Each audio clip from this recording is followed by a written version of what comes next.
This is the good news about cancer. I'm Dr. Chuck Ryan. And I'm Dr. Alicia Morgans. In each episode of this show, we talk to one of our colleagues about a new development in cancer treatment or diagnosis. We're going to break down what's new, why it matters, and how it points the way forward.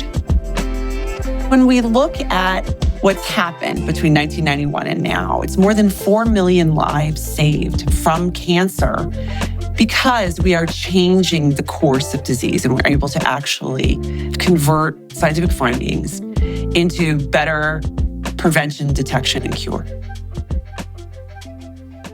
So, Chuck, when you invited me to do this podcast with you, I definitely thought it was a bit of a crazy idea. What were you thinking? Why did you bring us together today?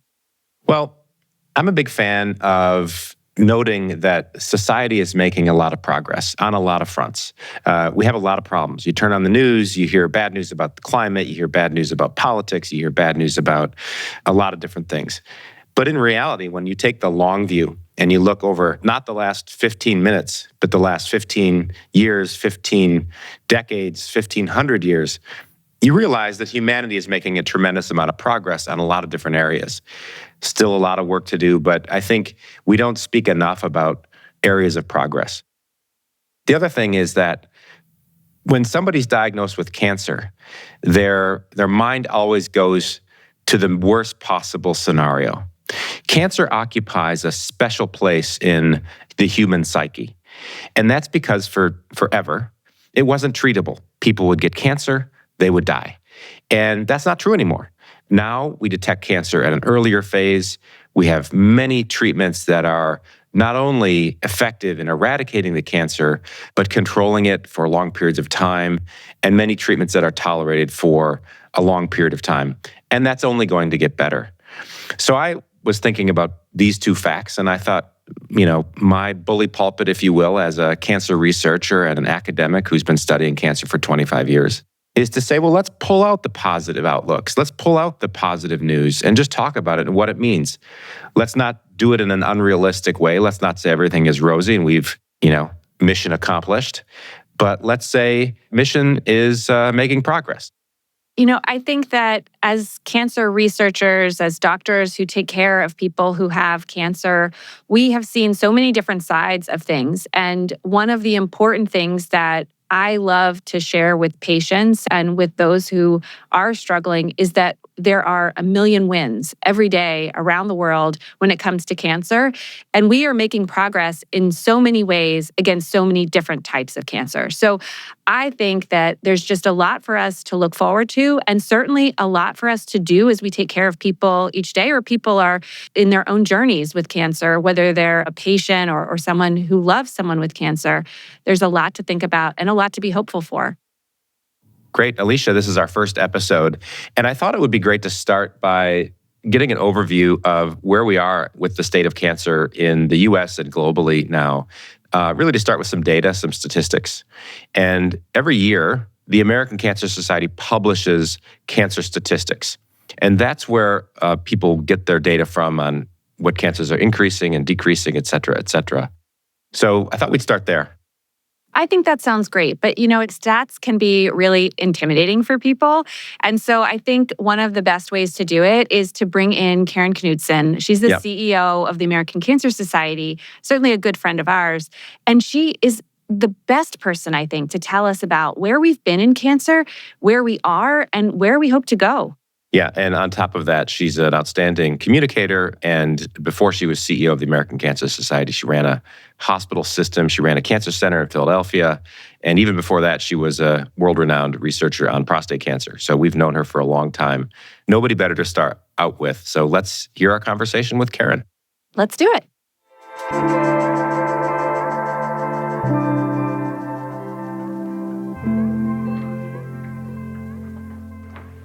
Well, Karen, I'm always so happy to talk with you and really want to dig in because of your background leading the American Cancer Society and, of course, your background in being a key researcher in cancer care. What are the main advances in cancer diagnosis or treatment or in any area, really, from your perspective in the last few decades? Yeah, it's something that we not only think about quite a lot at the American Cancer Society, but we actually do a research study and document. So, one of the things on the intramural side at ACS that we do is we run a research study every year to essentially report on the current state of cancer, incidence, mortality, and trends for the 200 diseases we call cancer, as well as geographic and demographic changes so that we can set this playing field for what it is that we need to do. So we do think about this pretty deeply every year. And one of the things that I think may go unrecognized is that the high watermark for cancer mortality rate in this country is decades behind us. It was actually 1991. And so since that time, we've recognized a 33% overall decrease in cancer mortality rate. That is stunning. And that rate alone doesn't tell the story. When the flattening of the curve started to happen in 1991, which we can attribute to significant investment in cancer research, it started off slowly, a 0.5% year over year flattening of the curve. And then it became 1%.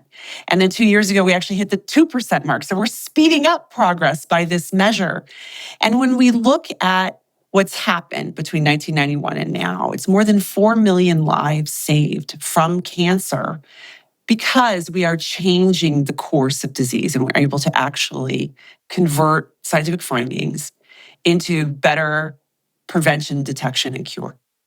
So 4 million individuals who are alive today, actually, I think it's 4.75 per your publication of last week, 4.75 million people in this country who are alive today. If that were a city in the United States, it would be maybe the second or third largest city, right? If they were all aggregated into one place. That's a phenomenal thing to think about. It really is. It's pretty spectacular. And I think it emboldens us to do more. I think it actually is some of the proof positive of why it's so important to invest in cancer research. And I feel like we're seeing more and more specific stories. I do want to call out because we when we look at that 33% decline and we unpack, how did that happen? The vast majority of that 33% comes from prevention and early detection.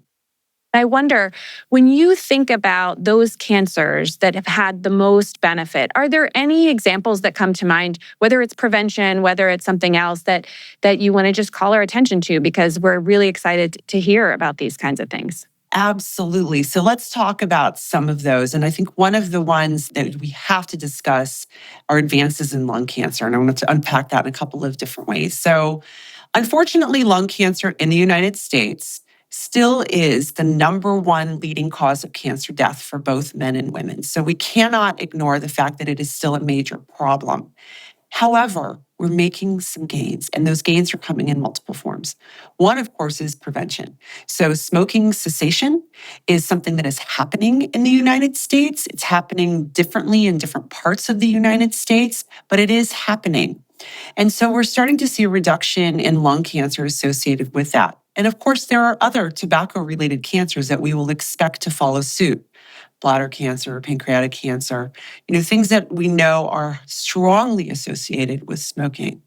So that's incredibly important, and we want to see that continue. That said, there are never smokers who get lung cancer. And those never smokers, sometimes it's associated with a genetic alteration and family history, but there are other related exposures outside tobacco that we know now through research are able to promote lung cancer. Things like radon, which is actually the second leading cause of exposure-related lung cancer in the United States. So I think we're really poised to take the prevention win through smoking cessation and now say, okay, how do we ensure that someone who's been radon exposed or who has air pollution exposure can be screened for lung cancer? I think future forward, that's where we're going to go. And so I get really excited when I go places like Puerto Rico, which, by the way, I'm going there to talk about cancer next week.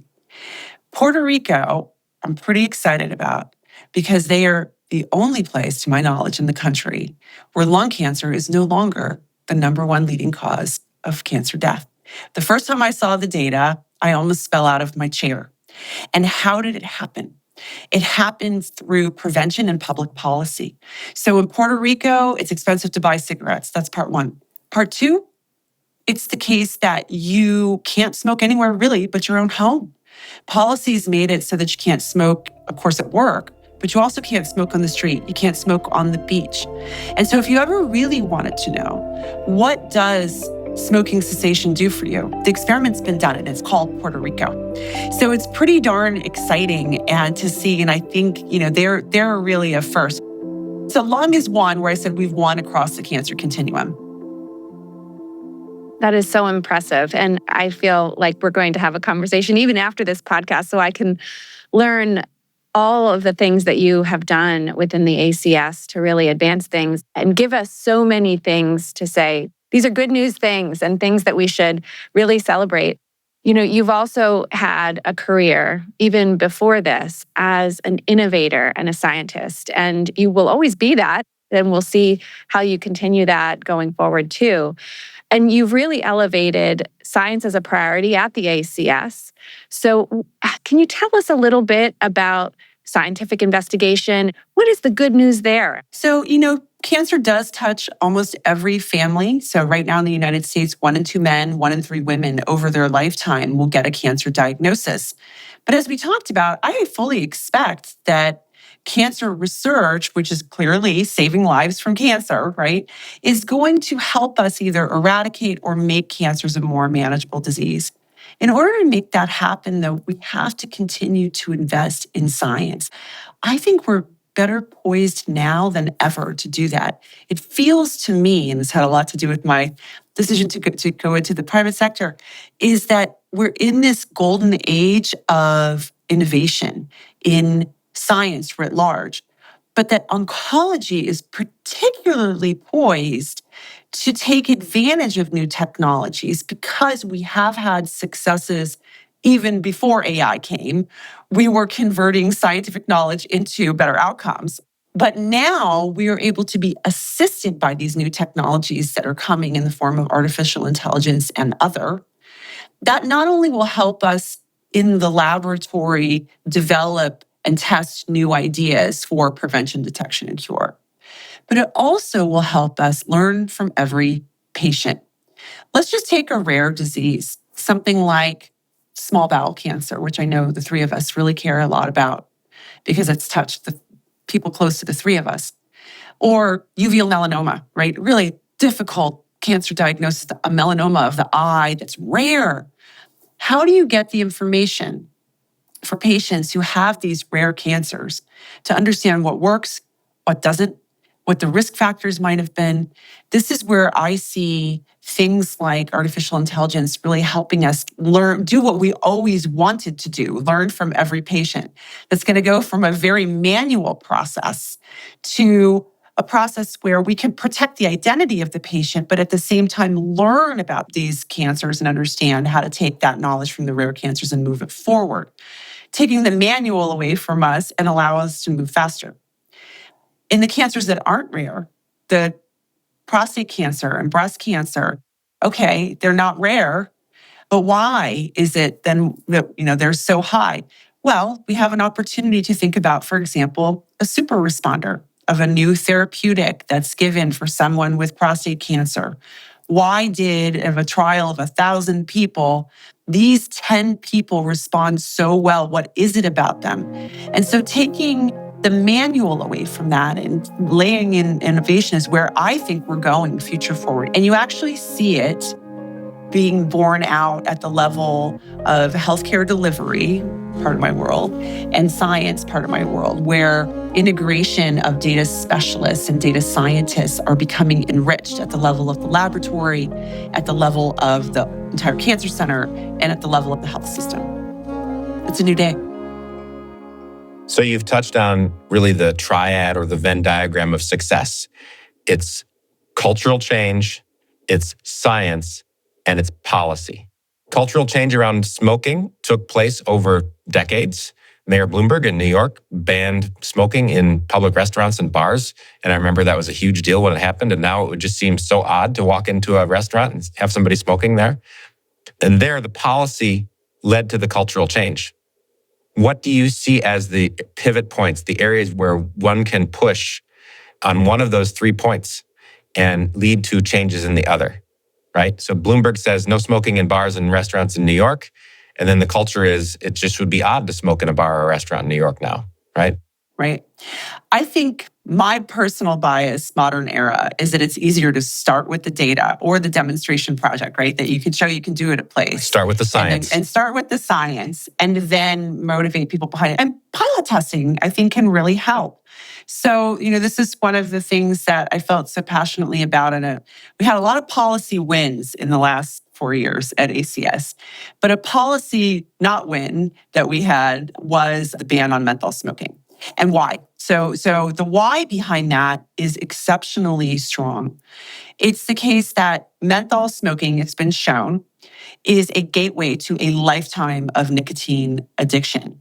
The flavoring of menthol masks the harshness of tobacco, and then people become addicted and then they start smoking everything. It's not a feeling. It's a scientifically documented fact, right? And to the point where even the US government had proposed to the FDA, look, we really think we should ban menthol cigarettes. A little bit controversial.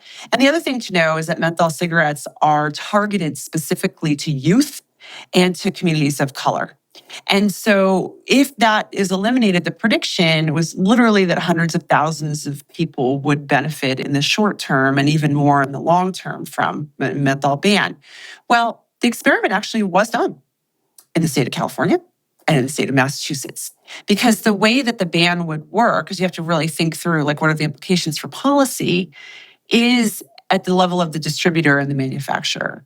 There was not one person, to our knowledge, who was arrested because they smoked a menthol cigarette. That's not what the ban was about. Yet, the theater of this all became that people would be prosecuted because of menthol cigarettes. So that was an unfortunate one, where we need to kind of go back and rethink what is the strategy for the policy. But I see policy in this enriched on the foundation of science, and for which there's a discussion about the implications for people in society. That's where then great policy is built. And it doesn't happen overnight. But those are the things where we can literally change the lives of millions of people in one day. And those are the great days. Well, as we wrap up, you mentioned that you had some big policy wins over the last couple of years. Share those with us. Leave us with some great news. I'd love to, actually. I'm going to mention 3 very quickly. So 2 at the federal level and 1 at the state level. So 1 at the federal level was to eliminate the financial penalty for follow-on colonoscopy after at-home colorectal cancer testing. So just to put this in perspective, if someone tested positive at home for colorectal cancer with stool-based testing, which is great because we can actually identify someone at risk at home in a way that they can do it on their own time. But if they tested positive at home, now their colonoscopy is not completely covered because now it's not screening anymore. You already screened positive at home. So now you're going to have to pay for it. Well, the data told us that paying for the colonoscopy prevented people from doing it. So this is ridiculous, right? And so just telling that story, showing the data, the science, and what the implications were for survivorship, and then talking about the patient's story changed hearts and minds. And then, so we got to win. So as of January 1st, 2023, follow-on colonoscopies paid for if you are tested positive at home. Win 1. Win 2 was what I really, as a former healthcare executive, as a scientist, as a head of ACS, if I could have waved a magic wand and said, there's only one, if I can only achieve one thing, it's this. And I can't believe it, but we did it. And that is to have patient navigators to be a reimbursable component of cancer care. Having led oncology for a 16-hospital health system, I knew firsthand about the importance of patient navigators. Patients who are navigated understand their care, they complete their care as planned, they have a better survivorship, and they have an overall lower cost of care. So literally everyone wins. It made tons of sense. There was a lot of data behind it. And it just took the building of the coalition of people to get it done. And so January 1st, 2024 became a reality. I still have goosebumps talking about it. I could not be more excited about that. And then the last one is an example of a state win, because people always think like federal level, my senator or my congressman, and that's true, but you also got to think about your state government. So one of the things we recognized early on when I came to ACS is that too few state plans were covering biomarker testing. So how it is that we match cancer patients to the right therapy, precision medicine. What's the point of having a new therapeutic for someone who's got a HER2 positive cancer if their cancer is never tested for the HER2 protein or the HER2 gene? So bottom line is we went to the state of Illinois and had it passed into legislation that biomarker reimbursement would happen. And that created the model legislation that let us go across the country. We now have more than 20 states. We passed it into law. And so, I will be really happy when it's all 50 states. But it's that kind of win that involves the science and then the telling of the patient stories and the lifting up really of voices across the country to get it done. So I will always look on those three as game changers, just game changers. Well, Karen, congratulations on a really successful tenure at the American Cancer Society. We believe that you have transformed this organization. We look to this organization for leadership on so many levels, and we are proud to know you. And thank you for joining us. Oh, thank you so much. It's really been a delight. I'm happy to come back anytime. And thank you guys for what you're doing. I think it's really important for people to understand how science impacts their lives in a positive way every day. Wow, what an episode, what a conversation. I can't believe the way we started this off. Karen just really rocked my world with so many things to think about in terms of success. Puerto Rico, lung cancer. Who knew we were making strides in all of these areas? And think of the millions of people, as we mentioned, who are walking around today who don't have cancer or are cured of their cancer, who wouldn't have been otherwise over the past several decades. So yes, I agree. Wow, it was a great episode. And such a great way to start off this podcast, which I hope you, the listener, have enjoyed as well. Thank you, everyone, for listening to The Good News About Cancer. I'm Dr. Alicia Morgans, a medical oncologist at Dana-Farber Cancer Institute in Boston. I'm Dr. Charles Ryan from Memorial Sloan Kettering Cancer Center. Our production partner for this series is Citizen Racecar. This episode was produced by Anna Van Dyne with post-production by Jose Miguel Baez. I would like to thank Lily for support of this show, and I'd like to take just a quick moment to dedicate this first episode to our friend Felix Feng, who passed away from cancer a month ago. Felix was a great friend of mine personally, and Alicia, I think you would agree, a friend of yours as well, and Karen's. And so he was a really inspirational figure, and he's in our thoughts, as is his family, as we start this podcast. Alicia, I'm really looking forward to recording these podcasts with you. I think we're going to learn a lot. We're going to talk to some interesting people. And I hope we're going to inspire people to become cancer researchers. But more importantly, I hope we're going to inspire patients to have a positive outlook about the conditions that they face. Cancer remains a significant cause of suffering for humanity. We know that. But we are making a lot of progress if you know where to look. So we're looking forward to this, and onward. Onward is right, because there is good news about cancer.